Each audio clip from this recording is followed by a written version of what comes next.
YCP హయాంలో తిరుమల శ్రీ వెంకటేశ్వర స్వామి లడ్డు ప్రసాదానికి వినియోగించే నెయ్యిని కల్తీ చేశారని సిట్ తేల్చిందని biodiversity board chairman Neelayapalem Vijay Kumar అన్నారు.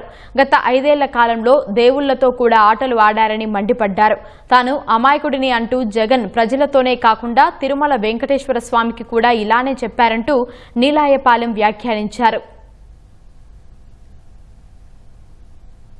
దేశంలో ఏ దేవుడికి ఎవరు కూడా ఔరంగజేబు లాంటి వాళ్ళు కూడా ఇంత మహాపచారం చేయలేదు.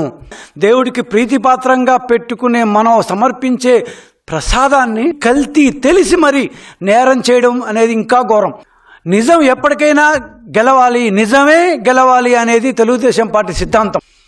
మేము 4-5 సంవత్సరాలుగా తిరుమలలో అపచారం జరుగుతోంది, తిరుమల లడ్డూలో అపచారం జరుగుతోంది, తిరుమల నెయ్యిలో ఖచ్చితంగా కల్తీ ఉంది, లేకపోతే ఇంత ఈజీగా చెడిపోయే అవకాశం లేదు, 2-3 రోజుల కల్లా లడ్డు పాడైపోతున్నాయని కోడై కూస్తున్నాం, ఇల్లెక్కి కూసాం, మొత్తుకున్నాం.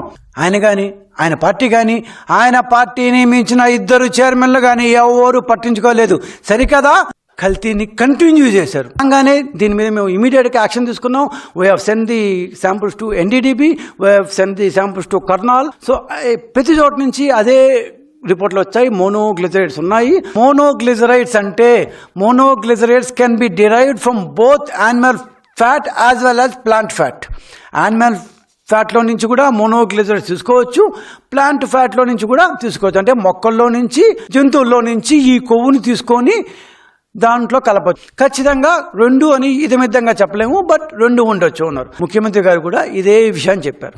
ఇన్ని ట్యాంకర్లో పామాయిల్ వస్తుంటే, ఇంత డబ్బులు వాళ్ళందరికీ చెల్లిస్తుంటే వైవి సుబ్బారెడ్డి గారు తన పిఏని సీఎంఓతో, chief minister office of Jaganmohan రెడ్డితో మాట్లాడి అతన్ని ఢిల్లీలో ఏపీ భవన్లో స్పెషల్ లైజన్ ఆఫీసర్ అంటూ ఒక పోస్టును సృష్టించి అక్కడ పెట్టేంత దాకా జరిగిందంటే వీళ్ళకేమీ తెలియదని మనల్ని నమ్మమంటారు.